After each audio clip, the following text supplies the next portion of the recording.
Hi friends, ಎಲ್ಲರೂ ಹೇಗಿದ್ದೀರಾ? ನಾನು ನಿಮ್ಮ ಪ್ರೀತಿಯ ಶ್ರೀ. ಫ್ರೆಂಡ್ಸ್, ಇವತ್ತಿನ ಈ ವಿಡಿಯೋದಲ್ಲಿ ನಾವು ಸ್ವಾತಂತ್ರ್ಯೋತ್ಸವದ ಅಂಗವಾಗಿ ನೀವೇನಾದರೂ ಕಾರ್ಯಕ್ರಮಕ್ಕೆ ನಿರೂಪಣೆ ಸಲುವಾಗಿ ತಯಾರಿಯನ್ನು ನಡೆಸ್ತಾ ಇದ್ದರೆ ಈ ಒಂದು ವಿಡಿಯೋ ಉಪಯುಕ್ತ ಆಗುತ್ತೆ ಅಂಥೇಳಿ ಭಾವಿಸ್ತಾ ಇದ್ದೇನೆ. ಇನ್ನು ನೀವು ಯಾರ್ಯಾರು ನನ್ನ ಚಾನಲ್ನ ಸಬ್ಸ್ಕ್ರೈಬ್ ಮಾಡದೆ ನೋಡ್ತಾ ಇದ್ದರೆ ಪ್ಲೀಸ್ ದಯವಿಟ್ಟು ಸಬ್ಸ್ಕ್ರೈಬ್ ಮಾಡಿ, ಹಾಗೆ ಸಪೋರ್ಟ್ ಮಾಡಿ. ಮೊದಲನೇದಾಗಿ ನೀವೊಬ್ಬ ಆ್ಯಂಕರ್ ಆಗಿ ಈ ಒಂದು ಕಾರ್ಯಕ್ರಮವನ್ನು ಶುರು ಮಾಡಬೇಕಾದ್ರೆ ಈ ಒಂದು ಕವಿವಾಣಿಯನ್ನು ಬಳಸಬಹುದು. ರಾಜನಿಂದ ಪಾದ ತೊಳೆಯಲ್ಪಡುತ್ತಿರುವ ಹಿಮಾಲಯವನ್ನೇ ಶಿರದ ಮೇಲೆ ಕಿರೀಟವನ್ನಾಗಿಟ್ಟುಕೊಂಡ ಬ್ರಹ್ಮಶ್ರೀ ರಾಜಶ್ರೀಗಳೆಂಬ ಅಮೂಲ್ಯ ರತ್ನಗಳಿಂದ ಸಿಂಗರಿಸಲ್ಪಟ್ಟ ಭಾರತಾಂಬೆಯ ಚರಣ ಕಮಲಗಳಿಗೆ ನಮಿಸುತ್ತಾ ಚರಿತ್ರೆ ಕಣ್ಣು ಬಿಡುವ ಮೊದಲೇ ನಾವು ಒಂದು ರಾಷ್ಟ್ರವಾಗಿ ನಿಂತಿದ್ದೆವು. ಜಗತ್ತಿನ ಇತಿಹಾಸದ ಮೊದಲ ಪುಟದಲ್ಲಿ ಭಾರತದ ಯಶೋಗಾನವೇ ತುಂಬಿ ತುಳುಕುತ್ತಿತ್ತು. ಪಾಶ್ಚಾತ್ಯರು ಮಾನವಂತರಾಗುವ ಮುನ್ನವೇ ನಾವು ಒಂದು ಅಖಂಡ ಮಾತೃಭೂಮಿಯಲ್ಲಿ ನೆಲೆಸಿದ ರಾಷ್ಟ್ರವಾಗಿದ್ದೆವು. ಸ್ವರಾಜ್ಯ ನನ್ನ ಜನ್ಮಸಿದ್ಧ ಹಕ್ಕು ಎಂಬ ಲೋಕಮಾನ್ಯ ಬಾಲಗಂಗಾಧರ ತಿಲಕರ ಸಿಂಹವಾಣಿಯಂತೆ ಸ್ವರಾಜ್ಯ ಸುಖಿ ರಾಜ್ಯವಾದ ನೆಲದಲ್ಲಿ ಇಂದು ನಾವೆಲ್ಲ 77ನೆಯ ಸ್ವಾತಂತ್ರ್ಯೋತ್ಸವದ ಮಹೋನ್ನತ ಘಳಿಗೆಯ ಹೊಸ್ತಿಲಲ್ಲಿ ನಿಂತಿದ್ದೇವೆ. ಇಂದು ನಮ್ಮ ಕಾಲೇಜಿನಲ್ಲಿ ಅಥವಾ ಶಾಲೆ ಅಥವಾ ಸಂಸ್ಥೆ ಕಚೇರಿಯಲ್ಲಿ ನಡೆಯುತ್ತಿರುವ ಈ ಅರ್ಥಗರ್ಭಿತ ಸಮಾರಂಭದಲ್ಲಿ ಉಪಸ್ಥಿತರಿರುವ ಎಲ್ಲ ರಾಷ್ಟ್ರಾಭಿಮಾನಿಗಳಿಗೆ 77ನೆಯ ಸ್ವಾತಂತ್ರ್ಯೋತ್ಸವದ ಶುಭಾಶಯಗಳು. ಫ್ರೆಂಡ್ಸ್, ನೀವೇನಾದರೂ ಸ್ವಾತಂತ್ರ್ಯೋತ್ಸವ ಅಥವಾ ಗಣರಾಜ್ಯೋತ್ಸವಕ್ಕೆ ಆ್ಯಂಕರಿಂಗನ್ನು ಮಾಡ್ತಾ ಇದ್ದರೆ ಸ್ಟಾರ್ಟಿಂಗ್ ಹೆಂಗೆ ಮಾಡಬೇಕು ಅಪ್ಪ ಅನ್ನೋದೊಂದು ಗೊಂದಲ ಇರುತ್ತೆ.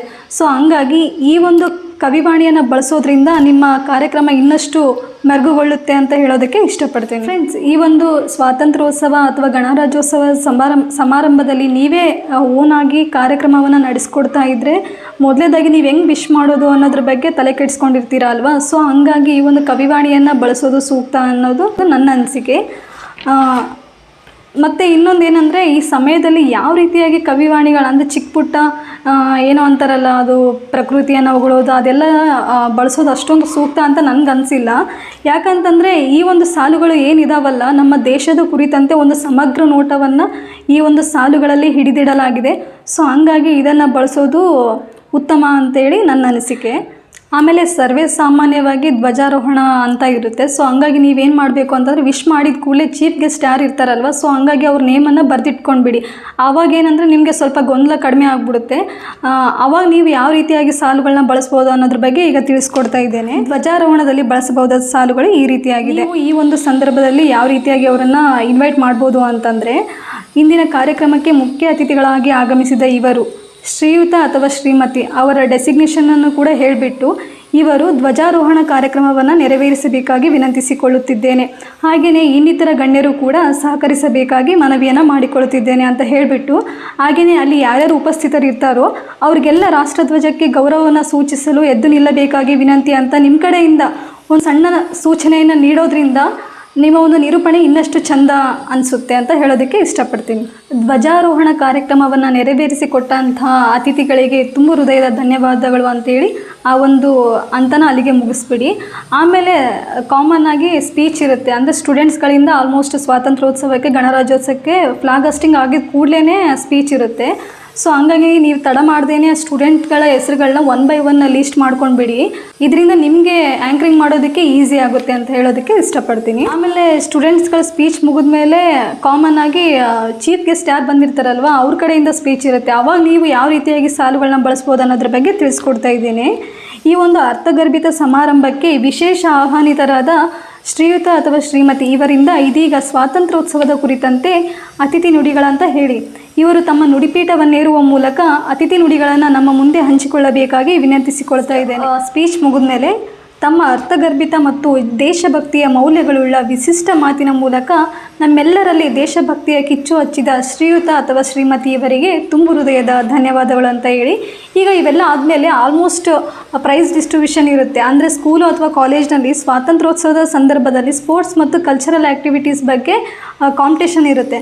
ಸೊ ಈ ಒಂದು ಪ್ರೈಸ್ ಡಿಸ್ಟ್ರಿಬ್ಯೂಷನಲ್ಲಿ ನೀವು ಯಾವ ರೀತಿಯಾಗಿ ಸಾಲುಗಳನ್ನ ಬಳಸ್ಬೋದು ಅನ್ನೋದ್ರ ಬಗ್ಗೆ ತಿಳಿಸ್ಕೊಡ್ತಾ ಇದ್ದೇನೆ. ನಾನೇನು ತುಂಬ ಲೆಂದಿಯಾಗಿ ಹೇಳ್ತಾ ಇಲ್ಲ, ಓನ್ಲಿ 2 ಲೈನ್ಸ್ ಯಾವ ರೀತಿಯಾಗಿ ಹೇಳ್ಬೋದು ಅನ್ನೋದ್ರ ಬಗ್ಗೆ ಈಗ ಹೇಳ್ತಾ ಇದ್ದೇನೆ.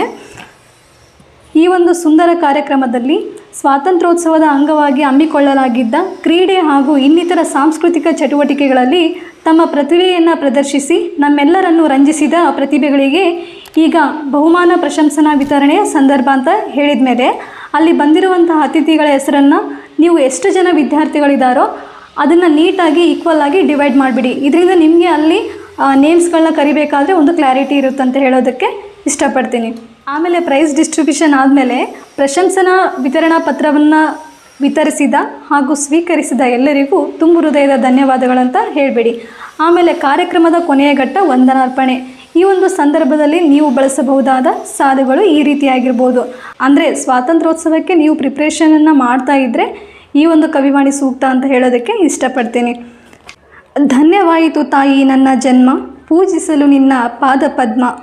ಧನ್ಯವಾಯಿತು ತಾಯಿ ನನ್ನ ಜನ್ಮ, ಪೂಜಿಸಲು ನಿನ್ನ ಪಾದ ಪದ್ಮ. ಬದುಕಿಗೊಂದು ಘನತೆ ಬಂದಿದ್ದು ನಿನ್ನಿಂದ, ನಾನು ಭಾರತೀಯನೆಂದು ನುಡಿವೆ ಹೆಮ್ಮೆಯಿಂದ. ಬದುಕಿಗೊಂದು ಘನತೆ ಬಂದಿದ್ದು ನಿನ್ನಿಂದ, ನಾನು ಭಾರತೀಯನೆಂದು ನುಡಿವೆ ಹೆಮ್ಮೆಯಿಂದ. ಧಮನಿ ಧಮನಿಯಳು ಹರಿದಿದೆ ನಿನ್ನ ಮಡಿಲಿನ ಪ್ರೀತಿ ಅಕ್ಕರೆಯ ಹೊರತೆ. ಧಮನಿ ಧಮನಿಯಳು ಹರಿದಿದೆ ನಿನ್ನ ಮಡಿಲಿನ ಪ್ರೀತಿ ಅಕ್ಕರೆಯ ಹೊರತೆ. ಉಸಿರುಸಿರಲು ಜೇಂಕರಿಸಿ ಮೊಳಗುತ್ತಿದೆ ಜಯತು ಜಯ ಮಾತೆ, ಜಯ ಹೇ ಭಾರತ ಮಾತೆ.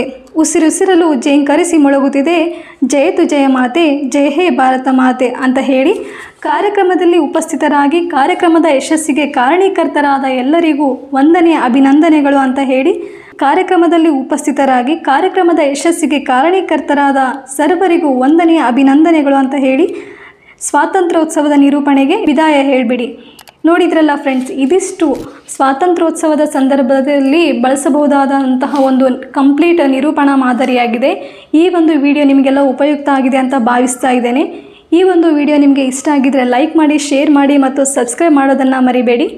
Thank you for watching.